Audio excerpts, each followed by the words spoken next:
Sometimes I lie in my bed in fetal position, because that was the last time I felt safe. The pillow transforms into my mother's stomach. My head pushes against it, not in an attempt to escape, but to affirm I'm connected to another place. To be loved is to be found, and I don't feel lost anymore.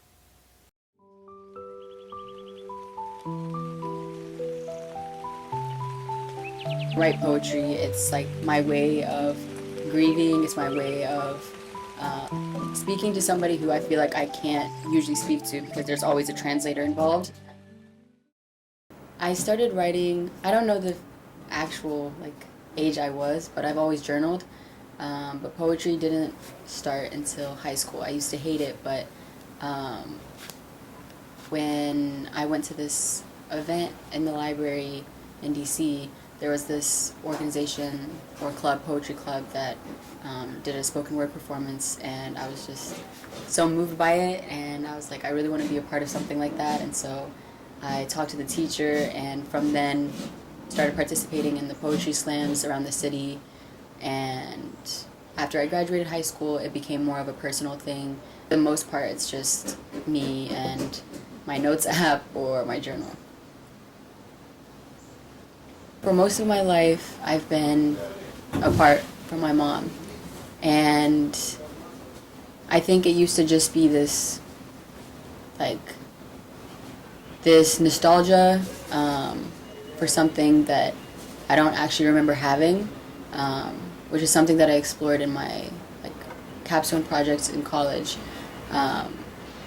And music and poetry and all those things are ways that I kind of feel connected to this memory that I don't actually have of my mom, and being with her. And so in high school, when I started writing, one of the first poems I wrote was about that separation and how I feel like that, the absence of something has created who I am, which is a weird feeling because it's like, how can you be something, how can you be created out of absence? But yeah, so I just wrote out of that grief and that just frustration of,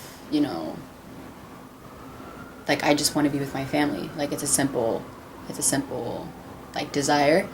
And then at the end of 2020, when I went back for the first time with my brother and sister, we reunited with our family, and I remember writing a lot, but also feeling like you're standing right in front of what you've always wanted, but there's still a disconnect because I can't speak Amharic and she can't speak English.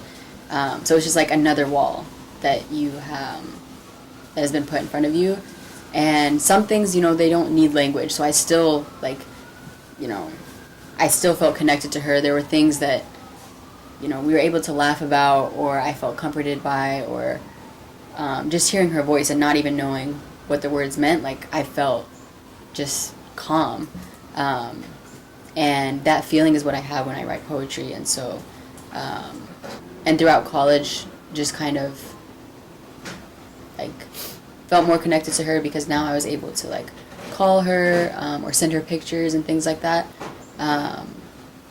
But yeah, poetry kind of was the space that I could, I don't know, I don't know. I don't know.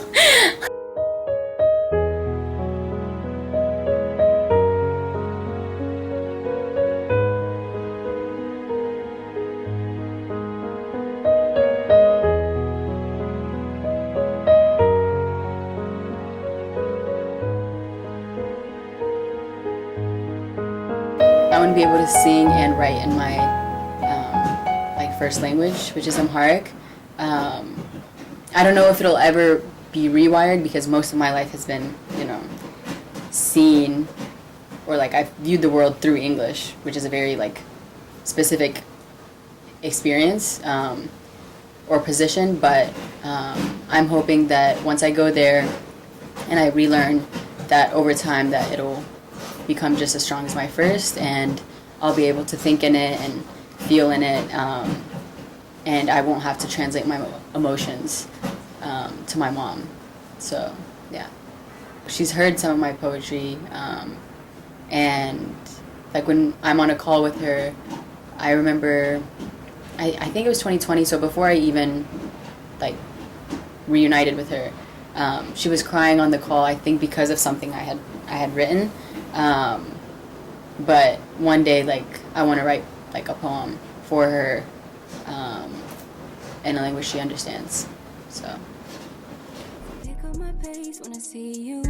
You're the one that dropped me. Can't look both ways. Once you crossed me, now I'm only praying I never see you again. Didn't realize I had to grieve all that could have been. Stop wasting my wishes on you, 'cause I can't remember the last time that you wished me well. I play hide and seek with the things I want most, and I guess I'm tired of just doing both. You made me feel like I was asking for too much. I let go of a prayer for her like the way she let go of me.